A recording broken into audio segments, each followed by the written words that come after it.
excited. No, we'll have lots of fun, Gabi. So it's really Gabby. wonderful to Gabi. What's wonderful to have you online today, and as people start to get onto the live stream, it'll be great just to see where everybody is coming from in terms of a university. So we've got Gabi today, my thesis coach, and I'm just absolutely thrilled and excited to see, all the different ideas that she can provide you to help your writing and the services that she offers. And I know that writing is just such a common problem that people have in getting through postgraduate and even undergraduate study. I often get approached to help with writing, and I've gone through a writing journey in my own degree. So when I was introduced to Gabi, it was just so wonderful to find a kindred spirit and to see somebody who was putting time and effort into helping other people write better, write with meaning and clarity, and see writing as one of those critical skills that you need to be successful as a student. And here at the Student Success Coach and the community that we have in the Facebook group and the platform that we have for coaching tips here on the YouTube channel, I'm absolutely thrilled to welcome Gabi onto today's Learning Your Lunchtime live webinar. So Gabi, over to you. Maybe let's just kick off with a bit of an introduction. We're going to get into writing tips and we're going to give lots of value to everybody watching today. But before we get there, maybe just some introduction to yourself and your own student journey and how you've got into writing coaching. Gabi. Okay, fantastic. Thanks, Peter. Thanks so much for having me here today. I've been looking forward to it all week, so I'm glad the time has arrived that I get to engage with you and with the members of your amazing community that you've drawn up here. So a little bit about myself. I did my undergrad in the Humanities, a very broad BA, and for my honors and my masters, I went into looking at drama for development. So not acting, although I do kind of like an audience, as you can tell. So not acting, but looking at how we can use drama for development and education and that kind of thing. Took some time after that to go and be a teacher at a middle school. That was hectic. So after that, I needed to switch gears a little bit, and I started teaching at university. And I began working in a department called Professional Communication Studies, which is in the engineering faculty. And the focus of our department is to help students with their professional presentation and their professional writing and so on.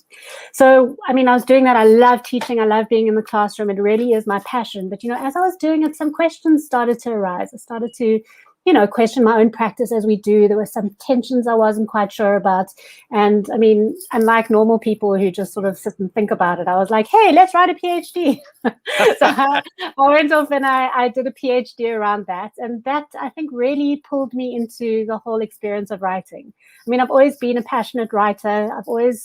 I've felt quite comfortable with academic writing, which I know not everybody does.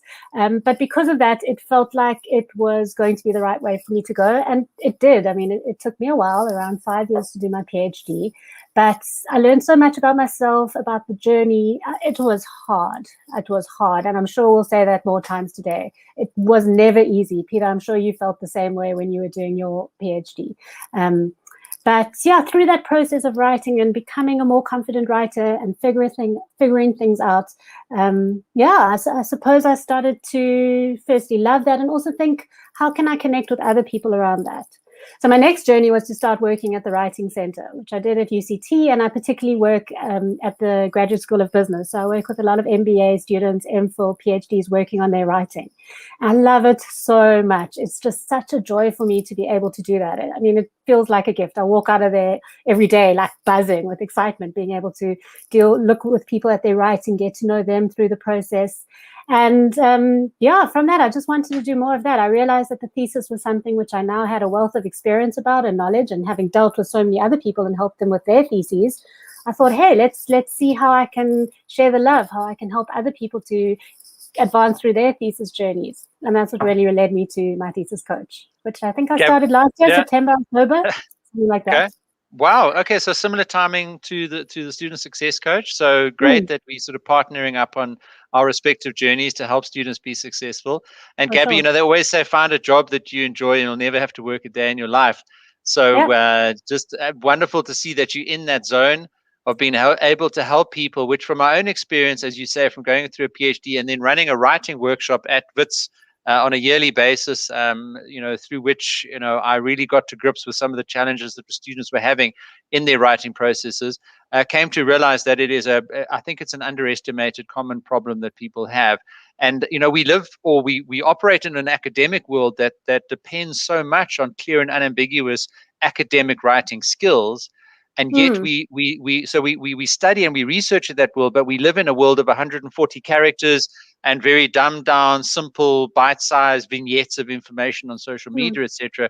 And I really think that academic skill of writing, etc., it is such a crucial skill to have, but it's not one that I find emphasized enough, or that there are enough of your type of people and with your unique skill set, that people can get access to get the support that they need. And that's why you're here today, because, we were introduced to each other, and I'm so grateful for that.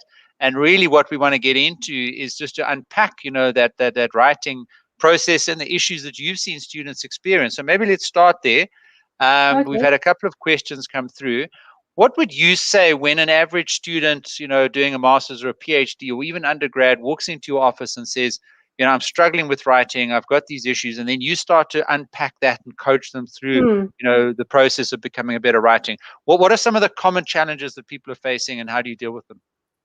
Okay, I mean, what I want to say before I launch into them, and I certainly have some that I can share, but something that I want to point out is that students will sign up often for this master's or this PhD journey with some general interest in their topic. They're doing it for some reason. Either they know about it, or like I did mine, it was like a little niggle that I wanted to find out more. But they often come in there, they might be doctors, they might be lawyers, they might be social workers, teachers, and they come in with this package of skills and knowledge about how to write and how to read as they would do in their profession. And then suddenly, though, they're students and they are meant to know how to do this thing called academic writing. And just like you said before, so often I feel like there's no kind of build up to what that means. It's just like, here, go and write like this, but not a breakdown of what actually is this. What are the conventions? What is this language that we need to use? Hey, what are like references? I don't want to say never, but there's very seldom an adequate focus on those very building blocks of what academic writing is. And then I think what happens is that because time is passing, you just kind of faff your way through. You might get into bad habits. You might not learn those tips and tricks about how to make it easier for you.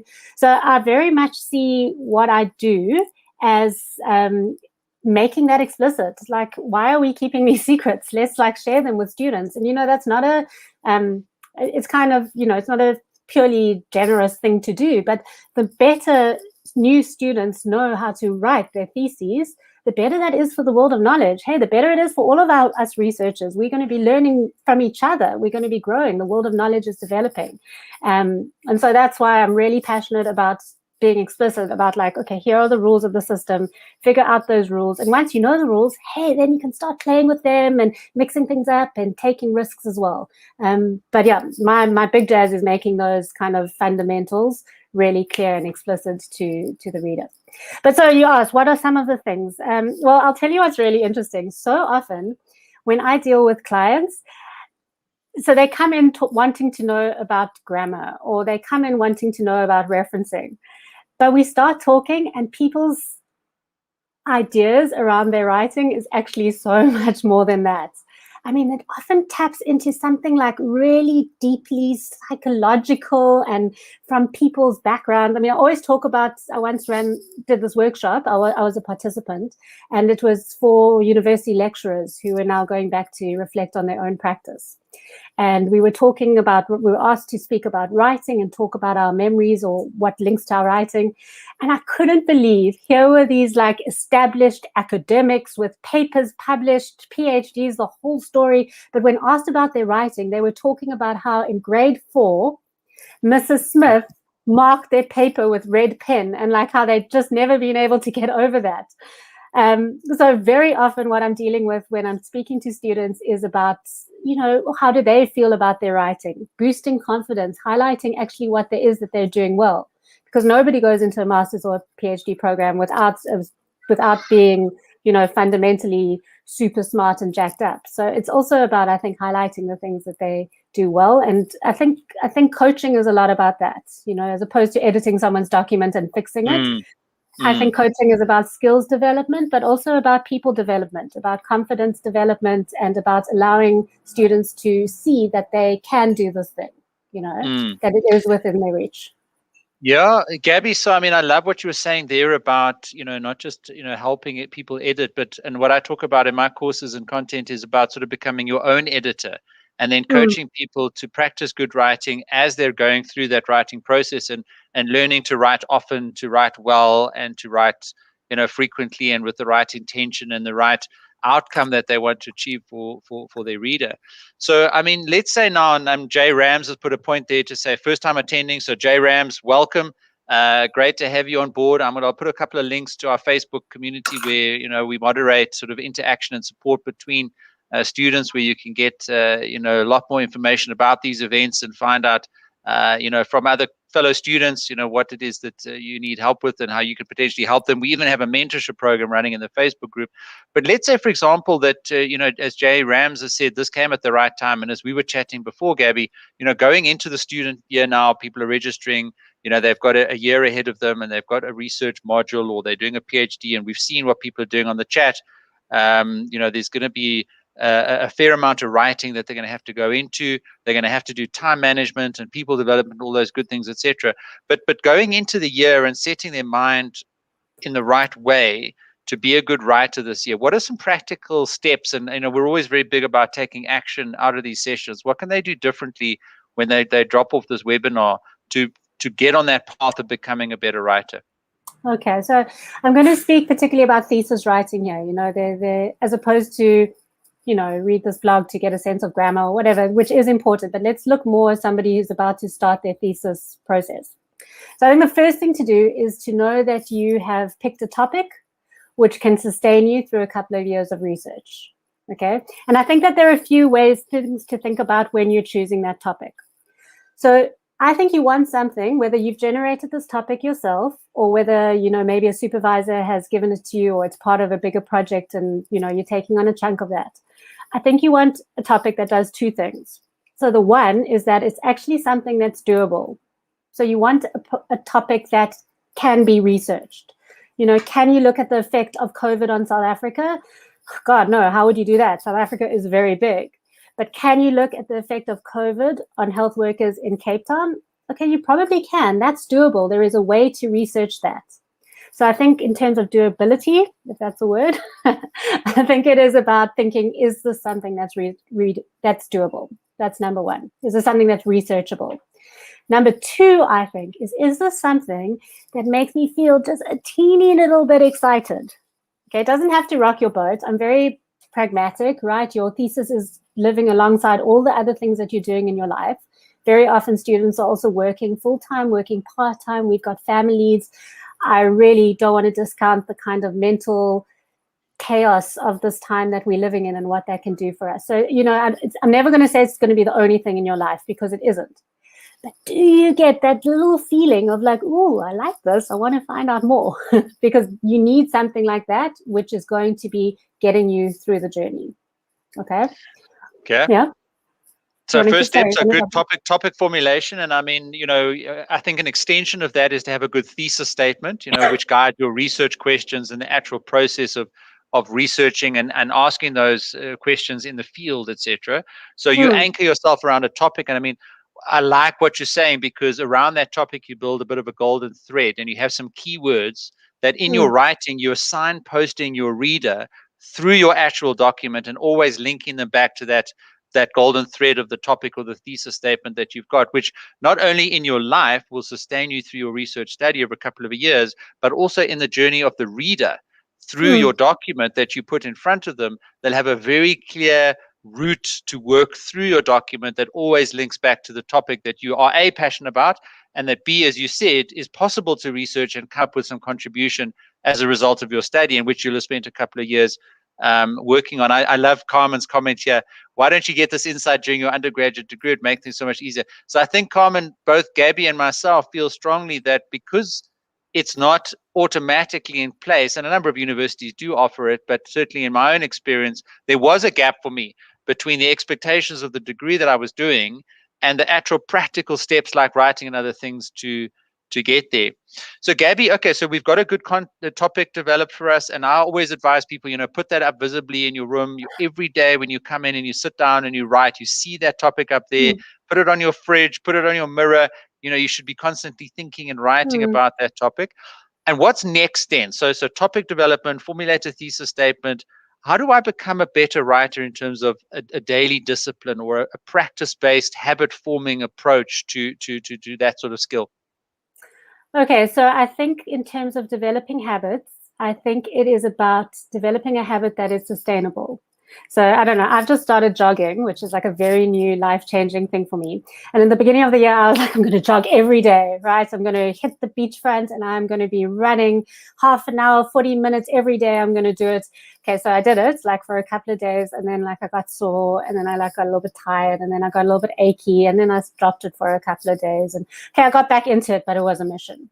Whereas, had I thought, okay, you know what, I'm going to hit it one day, I'm going to take a day off. I'm going to get excited for the next day and do it again. If I'd broken it into something more manageable and doable, I think I would have been able to develop that consistency. And I think it's the same with writing. I think if you say, I'm going to write for 5 hours every day straight, I think that can seem really daunting. And it's also really difficult if we're trying to balance that with all the other things we're trying to do with our lives. Whereas if we think, okay, I'm going to definitely do an hour every day. That's doable, right? You can do everything for an hour, right? That's sustainable. I don't know if you and your community is familiar with Pomodoros. Do you know that technique? Yeah. So Pomodoro, you work in 25 minutes bursts. It's really cool. I use them a lot. In fact, during my PhD, I got so hooked into it that I could basically only sustain attention for 25 minutes. But how Pomodoros work is that you work for 25 minutes, focus, that's it. You're just working. Then you take a break for 5 minutes. Then you come back again for 25 minutes and you take a break for 5 minutes. So you might want to set yourself a Pomodoro goal. You might decide, I'm going to do 4 of these, 5 of these every day. If you can come back and do more, fantastic. If you add on to it, that's brilliant. But you're setting yourself a really doable goal for every day. And I think that that's how it becomes sustainable. I am also a big believer in breaking big projects up into chunks. So, instead of sitting down and saying, I'm going to write my literature review today, which can be very hard, to put some thinking in, to decide what your literature review might look like, have an outline, and then you can decide, okay, I'm going to work on just 3.2.1 today. I'm just going to get that done, because that is something that is sort of achievable. You can tick it off your box. It's a goal that's doable and achievable. So I think that that's really important in terms of establishing that sustainability. And someone whose podcast I listen to talks about developing sort of positive feedback with your writing. And I think that when you make your goal smaller but start achieving that goal, you begin to feel good about it. As opposed to, if you've set yourself 5 hours a day, that's going to be hard for anybody. So then if you don't achieve your goal, you start feeling bad about it. It brings up all this anxiety, all this sort of self-judgment stuff. And that just doesn't kind of make you want to sit down the next day and do more writing. Yeah. And I just love what you were saying, because it links so well in with Ayanda's point that she makes here, which I think is a very vulnerable and authentic statement, that she finds academic writing traumatic and creates some level of anxiety with it, but she's determined to get better at it. So starting from the point of that determination, and then the practical steps of setting yourself an achievable goal every day and for me, it was 45 minutes. It wasn't even an hour. And I have a full-time job and a family and so on. So writing for me, I had to really fit in around all of those other things. But I think, to everyone watching today and listening in on the podcast, we'll record this and release it in on the podcast as well. What Gabi is talking about here in terms of setting yourself those achievable goals and seeing a journey as a series of tasks is absolutely so important. Your PhD, your degree, is a series of tasks. And if you can decompose those tasks and understand which of those tasks you need to do each day, you'll be successful. There's no silver bullet to magically completing a PhD. It is going to be all those chunks of writing that you do on a regular basis. But the key is to start getting that habit going. So my advice to Ayanda would be to take, Gabi's tips around writing in chunks and seeing those as tasks that you tick off, and then get that right for the next week or so, and maybe have one break day in that. And I'd like to see you back at the webinar next week, Ayanda, and I'm going to ask you how you did, because we've got Kara actually next week's webinar talking about mentorship in the Student Success Coach Facebook group. So Ayanda, Kara, if you can just remind me that we're going to ask Ayanda if she managed to write. And I'll tell you what, Ayanda, right now, and we're going to coach you through this anxiety and this trauma that you experience with academic writing. What I would like you to do, Ayanda, and we also teach the burn the boats principle, is to make a public commitment about something. So like Gabi's spoken about going running, she's publicly sort of talked about that, and she's expected to be seen on the promenade in Cape Town running, so there's that public commitment, and you burn your boats and you get things done. So Ayanda 007, what I'd like you to do is I'd like you to put a comment in the chat there and commit to everybody how many minutes, and I don't think it should be more than 60 minutes, but 30, 40, 50, it's your choice. How many minutes are you going to commit to doing writing every day between now and next week's webinar? And then come and join us in the Facebook group, and we're going to support you every day in getting through that. And once you've got a week done of that habit, then the next week you maybe build it up a little bit, but just keep going. And in all those chunks of writing, you then start to apply all the great tips that you can go and read about on Gabi's blog, and in all the other resources that she will be able to give you access to, and some of the coaching and insights that she can actually train you on, and the techniques that she can teach you with. And once you've got that habit of doing that writing on a regular basis, that's then going to be the vehicle for you to become a better writer. So Ayanda, there's your challenge, and I'd like to, if you are willing and happy to do that, to get over this anxiety, put in the chat for all of us the number of minutes that you're going to create a habit of writing in the next week until the webinar. Can I jump in? Yes, go ahead, Gabi. Go ahead. Okay, great. I'm so glad this came up from Lesejo, because I want to respond to that. Writer's block, I mean, it's real. And I'll tell you what sometimes drives my writer's block is that I feel like it needs to be perfect. And I feel like if my writing isn't perfect, then what's the point of doing that? And I think that drive for perfection can be really stifling. It's like our little internal voice telling us that something isn't good enough. I think of writing in two ways, actually. I think about it in terms of the product, and that's what we're all working towards here, is a finished article or a finished thesis, whatever it might be. But I also think writing can be great for process. There's something about thinking and getting ideas down on a piece of paper that can, I think, I spoke to someone about this yesterday, I think that can just be great in terms of making us articulate the alignment of our ideas, make sure, like you said, Peter, that there's that golden thread running through. So what I'm trying to say, Ayanda, is if you are, not Ayanda, sorry, Lesejo, and yay, Ayanda. But what I want to say to Lesejo is just write. It doesn't matter what it is. Nobody even has to read the writing. This can just be writing for you.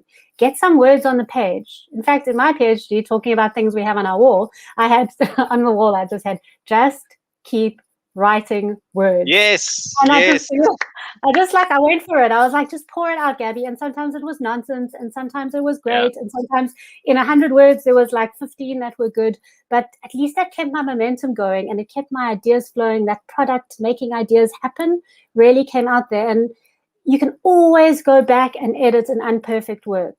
You can always go back and fix it, but you can't fix what's not there. I want to also just talk a little bit about risk in writing, because I think that that putting our words down on paper can feel extremely risky, particularly in a context like academia, which is a lot of it is about pass, fail, get accepted, don't get accepted, rejection. For some reason in the academic structure, it doesn't always feel nurturing. It often feels like a sort of win-lose game, and that risk can be scary.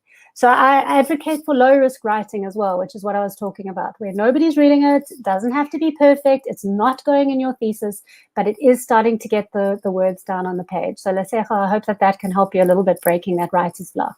Yeah, writing is writing.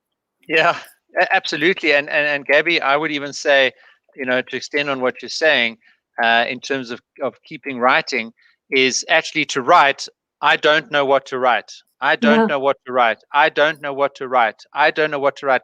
And once you unlock the link between your brain and your fingers, then your brain starts to use that link to feed it with some more structured thinking. If there's no link between the brain and the fingers, you paralyze the brain's ability to create coherent thoughts. Yeah. And you will ultimately want to get coherent thoughts down on paper. Now, they may start off life as being an incoherent thought, but your fingers have to participate in the brain's process of creating coherent thinking. if your fingers and you're writing on a keyboard or on a notebook are not participating in the thought process, you're blocking it all up in the brain. And and researchers, as we were saying earlier, Gabi, we need researchers to solve the world's problems, but they have to make a contribution through writing. They have to make a contribution through journal articles. They have to make a contribution through getting published and getting, a PhD, a doctorate, a master's degree behind their name, and the credibility of an institution that supports and supervises and endorses their research. To get there, you have to unblock the brain and the fingers. And as you were saying, just keep writing, put that sticky up on there. If you don't know what to actually write, just write, I don't know what to write, I don't know what to write. And then eventually you'll unblock the synapses and keep that flow going so that there's a constant relationship between your thinking and your writing. And then, of course, you have to self-edit, you have to direct, you have to look at your topic. You have to think about the building blocks of your thesis. And there was a great comment there about thinking about the different chapters of your thesis with the end goal in mind, which is what Stephen Covey talks about, and then working backwards from that and say, with the end in mind, those are the building blocks that I'm working on. I need to go and color in that picture with my writing, and this is how I'm going to feed that end result. For sure. Yeah, I'm a big believer also in looking for alignment between the different parts of your project. So, I mean, this is more to do with projects than the actual thesis, although it does feed onto that. But, we spoke a little bit at the beginning about finding your topic. I think once you've found your topic, then it's about sort of designing your study and what it's going to look like. And that involves thinking, well, how am I going to gather my data? I mean, before that, what questions am I going to ask? What theories am I going to bring into this? What are the objectives of this research? All these different elements.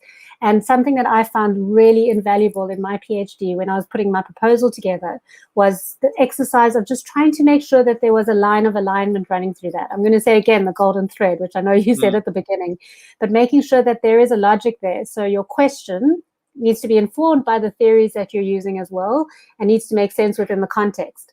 And then how you gather your data has to be aligned to what that question is, and to make sure that it's also aligned with the theory. And, all of those things need to tie together. It all has to be aligned to your objective in terms of what you're trying to achieve with the study.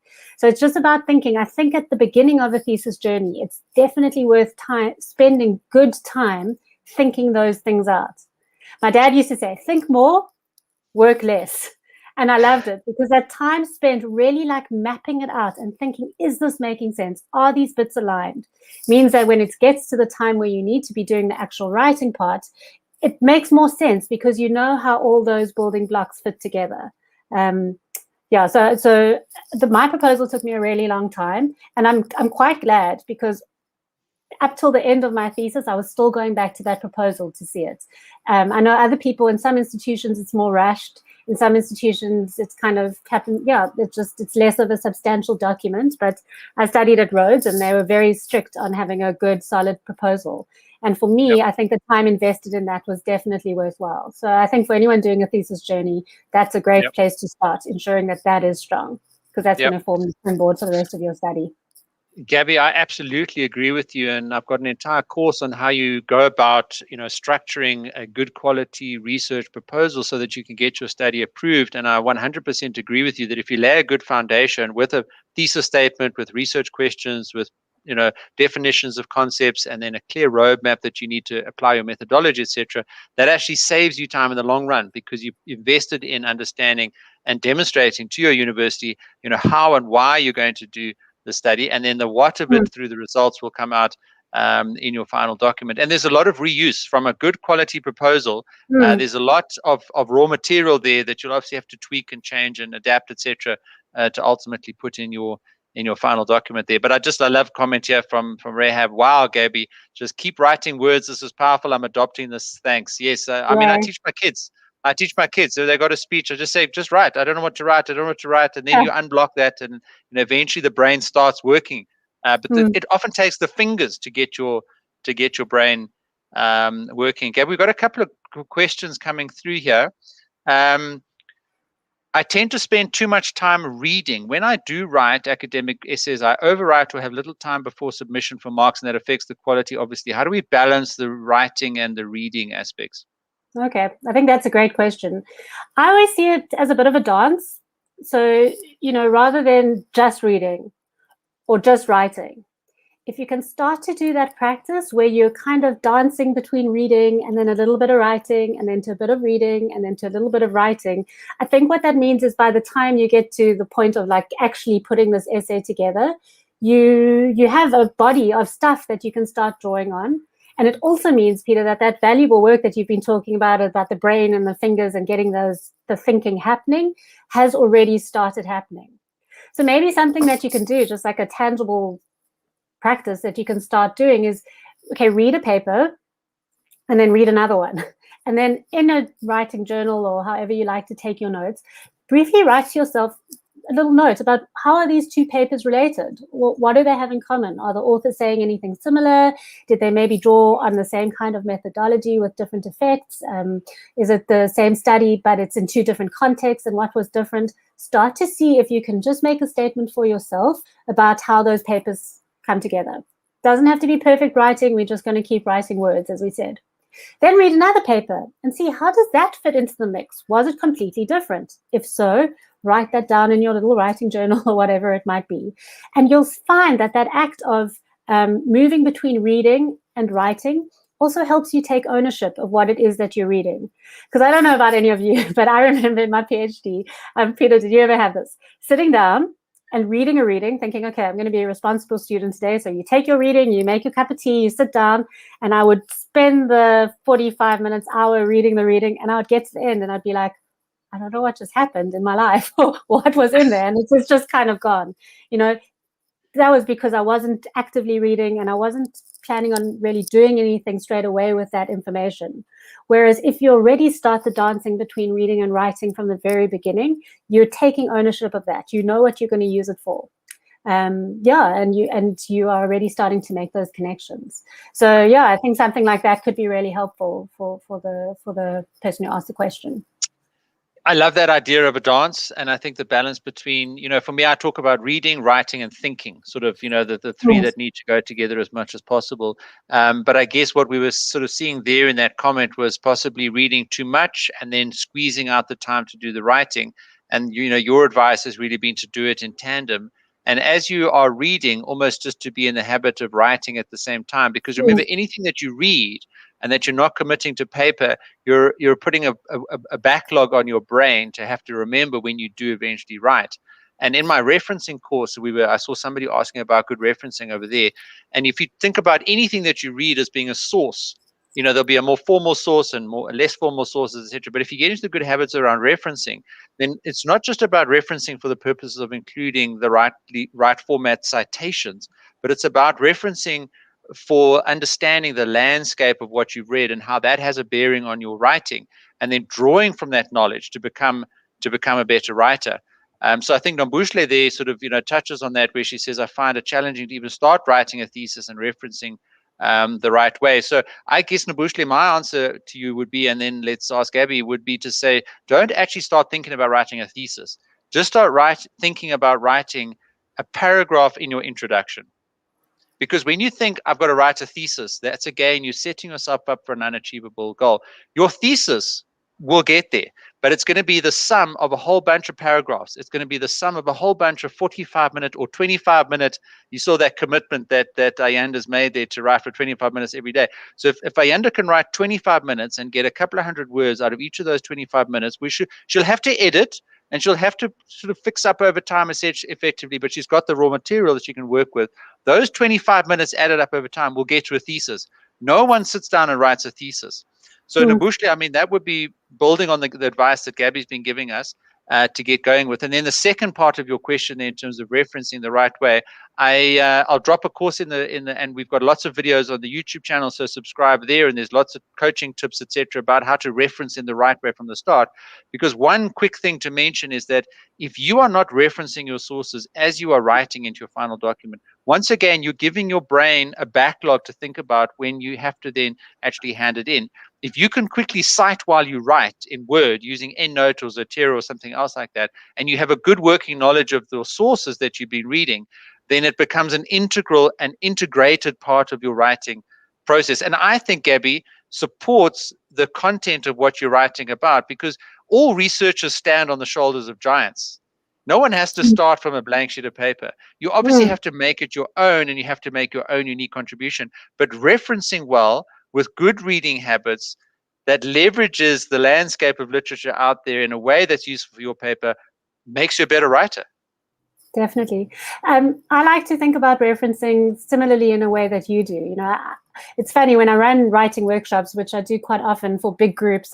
We start off doing a bit of therapy. So how do you feel about writing? You know, what scares you about academic writing? And I'm going to say 9 times out of 10, the first thing people say is referencing. Like there's something about it that like hangs over people, feeling like a huge pressure. And you know, the university does sell, institutions do sell it like that. You know, if you don't reference, you'll be plagiarizing, and if you're plagiarizing, then you're bad, and you're going to get blacklisted and doomed, and I don't know.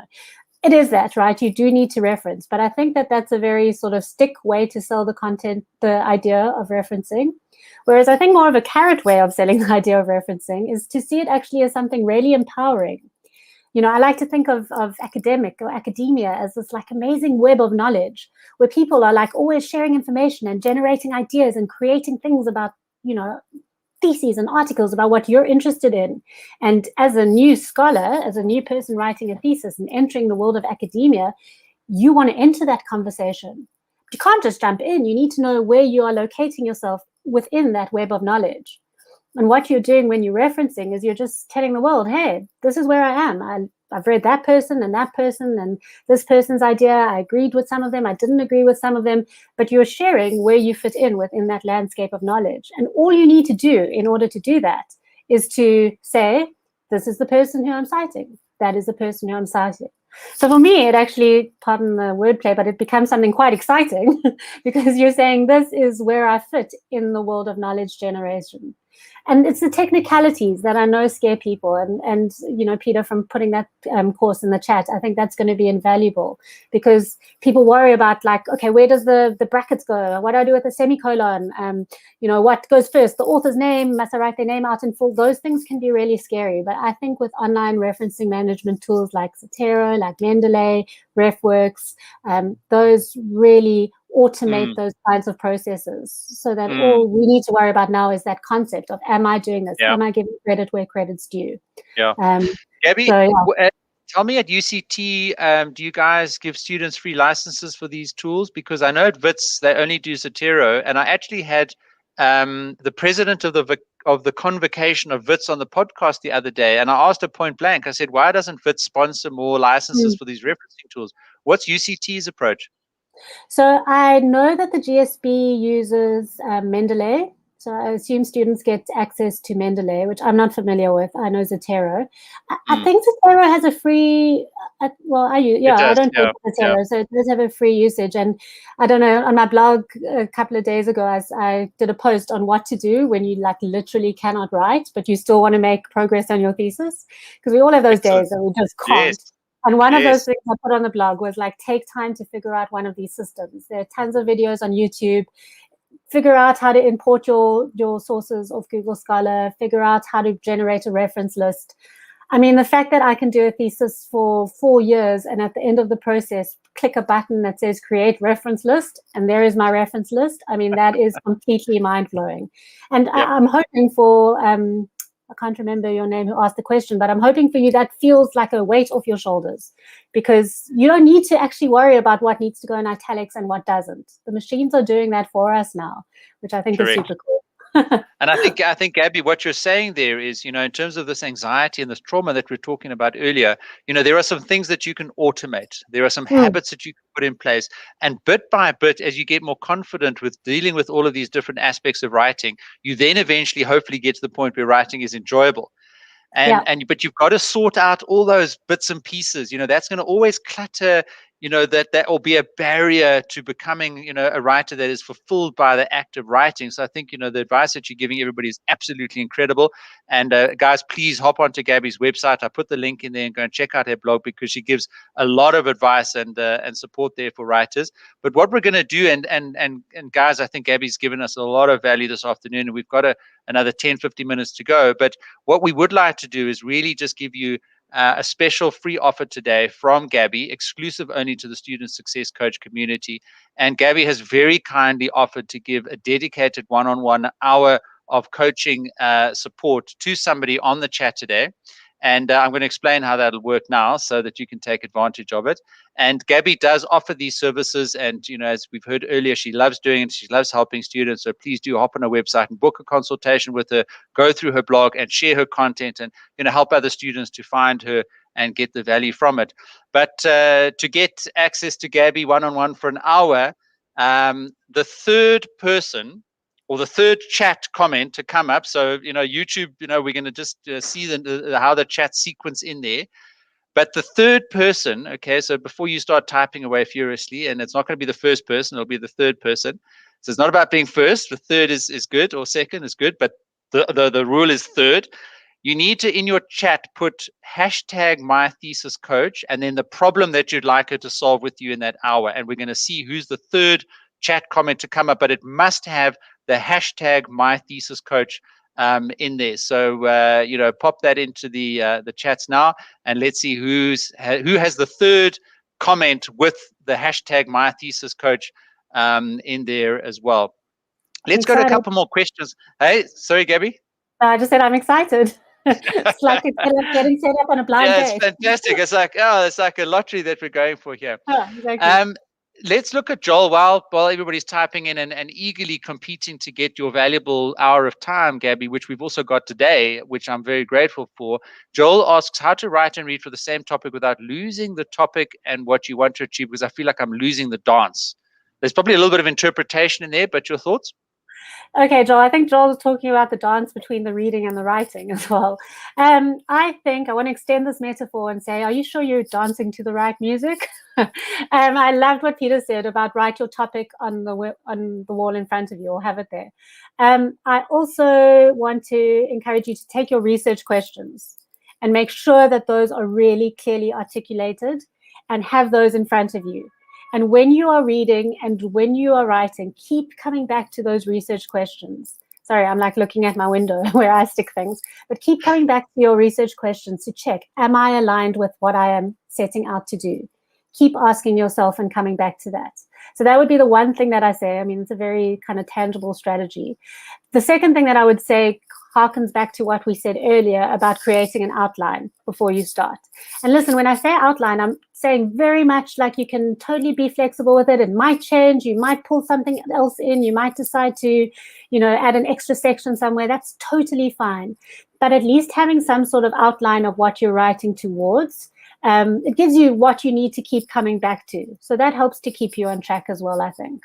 I think those two things would help. Yeah, no, I think those are absolutely brilliant pieces of advice there. And Tebogo has won our competition today to get an hour of time with Gabis. So, and she's particularly interested there in the referencing. So I think as we were speaking about there, referencing is an important act of writing and becoming a good writer. So well done to you there, Tebogo. And the way that'll work, Tebogo, is just hop onto Gabi's website, pop her an email, and then obviously, Gabi, you'll check that you get that email from Tebogo. Maopa. And of course, guys, hop into the Facebook community. I put the link there to the Facebook group and we can interact there. And I think Gabi's a member of the group there as well. So we'll look to Gabi to kind of, put her articles and, her services in there as well. And for us all to interact and get the support that we need. And of course, that's where I also post, the events that we have, on a Friday at lunchtime. So we all get a lunch break during the day and we should be able to use that to our advantage so we can become successful students. So lots of comments coming through, and really appreciate all the support that you're showing to Gabi and to myself. Really appreciate that. Let's have a look here. So just back to the comment, I think, about reading. I write summaries after reading each article or piece. I ask myself, how does this fit into my topic? What argument does this piece contribute to my project? I hope it helps. Now, in the methodology that I used in my PhD, which was called grounded theory, actually enforces an aspect of the methodology called memo writing.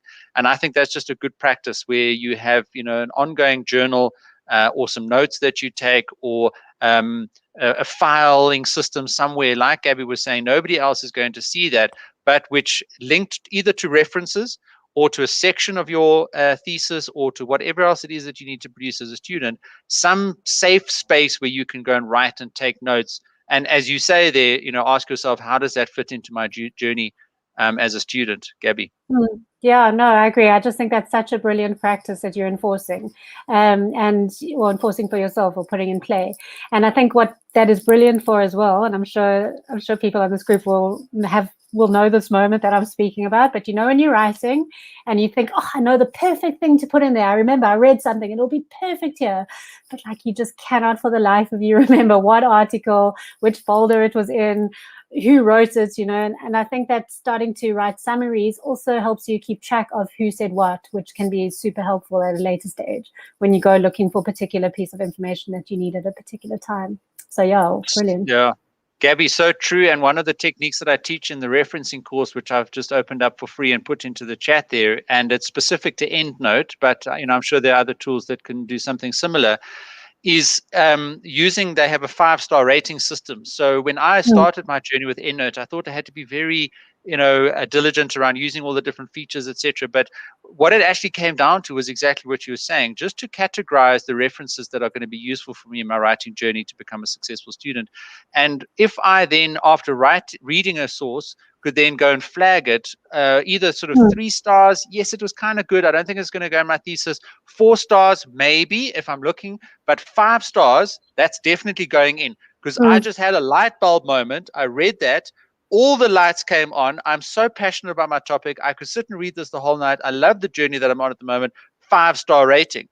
When I then came to write up and actually cite, using EndNote integration into Microsoft Word, I could then quickly go and filter on all the 5-star references. And instead of having to think about the 1,000 or so references that as a PhD student you will probably be expected to write, it quickly filtered up for me the 5-star sources that I could go and quickly use to continue my more formal writing as I was completing my thesis.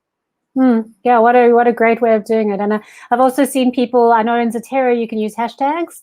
So you can read something and then like give it some little hashtags. And what's great about that is that later on you can pull up the hashtag for digital pedagogy or whatever, and that will pull all the articles related to that. So that's something that I think I'm going to start doing more of as well, just in terms of that organization stuff. Yeah, I see Sabata is also going to take up the challenge, Ayanda, and also been struggling with, what she commits to doing. She'll try this 25-minute reading and writing session, so that's fantastic. And that's what these sessions are all about, is that it's going to be very practical. You'll be able to take action out of it. There's a safe space and a community within which you can do things like make these sort of commitments. And so it's just great to see that you guys are doing that. To the advantage of your student journeys. Radhani, and just we were chatting earlier, Gabi, about, we're at that phase of the academic year where people are going into their studies and they're developing topics and thesis statements, etc. And her struggle is to find a topic to research on and how to structure it moving forward. So obviously we don't know which faculty or area or industry or broad, research area Radhani is going into. But Gabi, as a writer, I mean, how do you start to narrow in on a topic to research, and at what pace do you think it's important to go on to then make sure that topic is the right one for you to be a good writer? Okay, I think that one of the things is you've got your general area, right? So you know that you are into education, for example, and then you got to hone it down. So I think it's what I said right at the beginning of finding the something that you like vaguely excited about, and that's doable. I think that that's a good place to start. Then I'm going to say 2 things. I think the one thing is if you can find someone to have a conversation with you about this, a supervisor can/should be doing it with you, but to sort of chat with you and say, okay, well, why is this something you're interested in? Oh, you're interested in digital pedagogy. That's interesting. Why? Like, oh, were you a student? Okay, cool. So when you were a student, what did you notice? Everyone was sitting on their cell phones during class. Well, what were they doing? You need somebody, or it's helpful to have somebody who can start to open that topic up for you, to ask questions and to dig down and find what is that little thing that's niggling you? What's that little thing that you don't know the answer to, but you'd actually like to? I think that that's helpful. And if you don't have someone to have that conversation with, then it's about maybe some reflective writing, journaling for yourself around it, creating a mind map of what that general topic looks like. Just really thinking, what is it within this big theme that I'm interested in? So that's going to be the one thing I want to say. And then the second thing is to say, you got to read. So you got to start looking at articles, not for your thesis, but as a way of informing your topic and informing the boundaries of your topic. See what other people have done. What's really helpful at the end of articles, there's a little section about future research. So an author will say, hey, I looked at digital pedagogy focusing on cell phones, but nobody's actually looked at how people use tablets. And you might think, oh, that's cool. I would like to look at how people use tablets. So that process of writing can also change, the process of reading can change the way you understand the topic, and also really explicitly tell you where the gaps are. So that might be something that you find helpful. Gabi, then just your thoughts on Truett's question here about sort of decluttering your sentences, etc. Any thoughts? And then Truett, I'll give you some thoughts after Gabi. Okay, so I've got 3 things to say about that. The first thing is to say is that I know somebody in the chat mentioned something about Grammarly. I'm a big fan of Grammarly. I think it works really nicely. But one of the things it actually does for me is pick up when I'm being too wordy. So I'll say in order to, when I could honestly just say to. So I think that that's the one way that it can work, that can help us just cut some words out. The second thing that I think is really helpful is having a sense of how much you want to write for this thing. I'm thinking now we're talking writing for product, because if you're worrying about being too wordy, then someone else is going to be reading it. So when we are doing that, I like to have a sense of how long is this section going to be, right? Am I going to be writing about cell phones and digital pedagogy? It's going to be a section in itself, so I know it's going to be around 1,000 words. I'm talking off the top of my head, and as a coach, I work with my students to determine those different things: how long, how much, what proportion will this be. But so if you know how much you're writing towards, a vague sense of how long you want that section to be, well, then you've got to adhere to that. You've got to cut out the fluff, because you've only got 1,000 words to talk about that thing. So that's the second thing that I think is helpful. And then the third thing that I just want to say is that if you're wordy, that is great. You are putting words on the page. So just know you can go back and edit it. You can take out the fluff there. You can do that. You can self-edit. You can get some help from somebody. That is something that you can do at the end. But you are getting the words on the page. So actually you're winning already, even if it's a bit wordy. Yeah, totally agree with you, Gabi. Being wordy is fantastic, because you've got raw material to work with. Once you've got that down on the page, Truett, one of the things, and I put a link to my course, which I'm able to discount today for everybody on the call, is to write with real subjects. When you write with complex subjects at the beginning of a sentence, and we spoke about grade 4 level school writing teachers, the cat sat on the mat. Suddenly, when we get to varsity, we abstract subjects, and we talk about complex issues instead of a people, person, a place. So keep a subject as real and direct as you possibly can. And I'm talking now, I think Gabi's given a good sort of broader sense of your overwriting, but at a sentence level, when you have complex or abstract subjects, you have prepositions that are additional words which you have to add into your sentence. When you say, is my subject a person, a place, or a noun, you will remove words from your sentence. And I think, True to your point there around getting rid of words in a sentence is a very important next step. Absolutely get the words down, and don't judge yourself while you're writing. None of us can write good sentences first time around. You have to write good enough sentences, get them on the page. The second tip, which I teach in the course as well, is not to nominalize your verbs.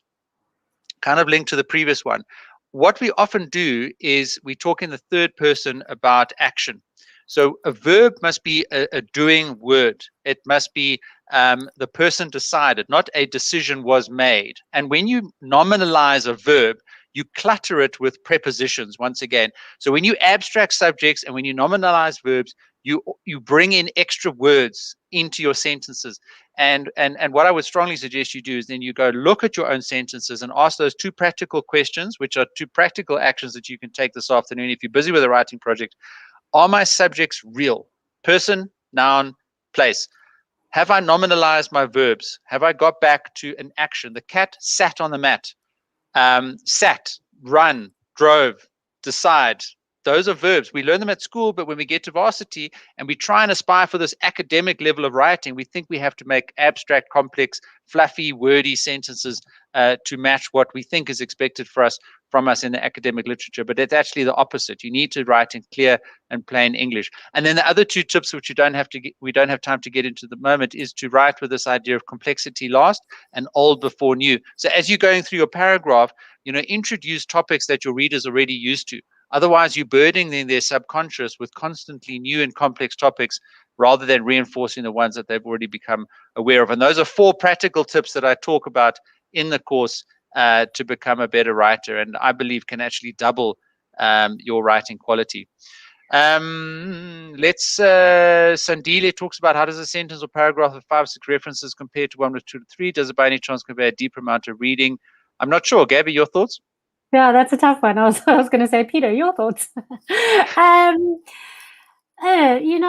think it depends what you do with it, Sandile. I don't think it's a maths thing. If you've got a point, maybe it's something general. So you want to say COVID has had a major effect on South Africa. Right there, you would probably have a lot of references to show that you've looked at what lots of different people have said the effect has been. So you might want to show it quite widely for those big statements. But as your writing becomes more specific and more specifically looking at the thing that you are reading, I think that it would probably become less, I would say, because you are, remember, we've spoken a lot about referencing and using other people's ideas here. And what we haven't spoken about yet is how do you bring your own voice coming through? How do you make sure that, the reader can tell that it's you who's read this and this isn't just a collection of what you who's written this, sorry. It's not just a collection of what 7 other people have said about the thing. And I think maybe if you've got too many references the whole way through, your voice, Sandile, can get lost in what you're writing. So, yeah, you want a reference to show that you're part of the conversation, that you know what other people have said, but you don't want it to become like a token, like, hey, look, I've read a lot. You don't want it to be just for that, I think. What do you think, Peter? Absolutely agree. I don't think it's a numbers game. I think it's an authentic representation of how well you've engaged with the literature and how well you've critically been able to assess it. First of all, understand what the gap is, because the gap in the literature is where you are going to be able to go and do viable research that will make a contribution. And then where you've been able to assess, for example, overlapping or conflicting views or theories or ideas or publications, etc.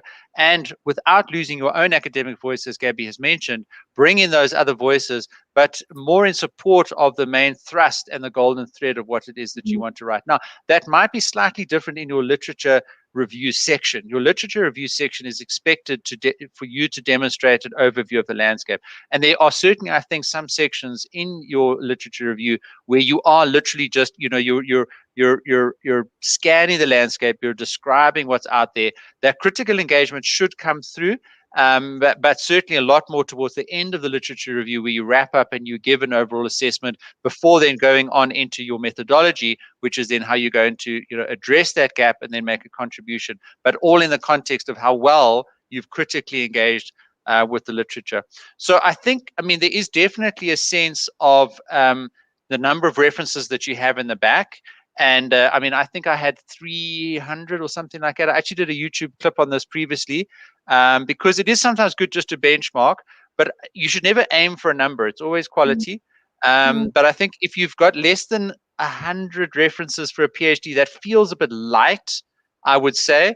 I've heard people say you need 1,000 references in your library, and then you bring in at least more than 100. It's good to have a bit of a ballpark figure, I guess, Gabi. And then definitely any paragraph, I don't think you would want to burden with too many references. 1 or 2 at the right points and as part of your argument will be very powerful. It's very obvious to pick up a student when they are padding with quotations and citations just to get the page number up. Definitely. And like I said, you lose the thrust of who's writing this. Like, what is this person actually trying to say? Why are they adding all of these different references in as well, which is so vital? Yeah. Tebogo, so just to clarify this, how do you access the free coaching sessions? So just hop onto Gabi's website, which I'll put again on for everybody to get access to, but you can just Google mythesiscoach.com. Hey, Gabi? www.mythesiscoach.com. Pop Gabi an email there to Borjo, and you can redeem your 1-hour free coaching session. So congratulations for that. But everybody, I want you to hop onto Gabi's website to go and check out her blog and the great value that she offers there. Go watch some of her videos and the great content that she produces, and then go and book a consultation. And if you were to book and pay for a consultation with Gabi and take advantage of her services and experience, some of which she's given you a bit of exposure to today, think of the hours and the reduction in stress and frustration and anxiety and trauma that you'd be able to achieve in the rest of your studies. And I think that goes for all of the content, all of the courses, all of the videos, all of the material that you get access to in the Student Success Coach community. And especially, for example, these lunchtime chats, which are obviously free for everybody to come in and view on a Friday at 12 o'clock. And as I mentioned, we're talking to Cara next week about the student mentorship program that we run in the Facebook group. So once you go into the Facebook group, and I put the link on there for everybody to please do that, hop in, become a member. I moderate it. We have great people like Gabi also making contributions, but there is actually a mentorship program that's been set up in there where you can sign up with somebody to become a mentor and hold you accountable. So we've seen the power this afternoon of being held accountable to goals and daily habits and so on. And you can get that on a one-on-one informal level, and which Cara is already doing for a number of students. So Gabi, final thoughts, and just maybe, give us a sense of what services you offer and what value people can get even from your website, or if they were to book and pay for a consultation with yourself. Okay, so on my website, I have a blog, and on the blog, I put up a video weekly about something about writing, which I've been thinking about in my own practice and which I've seen with clients. And I think it's important to just share that with people as well. And hopefully that'll get you a bit energized and excited and focused to get back to your own writing. In terms of consultations, I work one-on-one with clients. I meet them wherever they are in their thesis journey. So some of my students are just starting out with a topic, coming up with a rough idea. Some are already in their writing period, dealing with their literature reviews. I've got some people who've got data, don't know what to do with it. But I become a sort of, a participant with you on your journey. I'm there to bounce ideas off. I'm there to give some structure, to support you through this. I think that academia, if we look through your comments today, you've said things like traumatic and stressful and emotional. It is, and I feel that too. And I would love to help people get through the experience of writing their thesis as kind of positively and productively as possible. And that's what I'm here to do. So, yes. Yeah. Yes, I support that, Gabi. I was so sad when I finished my PhD. I actually got to the point where I enjoyed it. And yes, there were the early days of dreading the mountain that I had to climb. But I think if you can, all of you on this call, get to the point where writing is enjoyable, your student journey is enjoyable, you reduce stress, you contribute to society more. And Gabi, I think you've really helped us to achieve that today.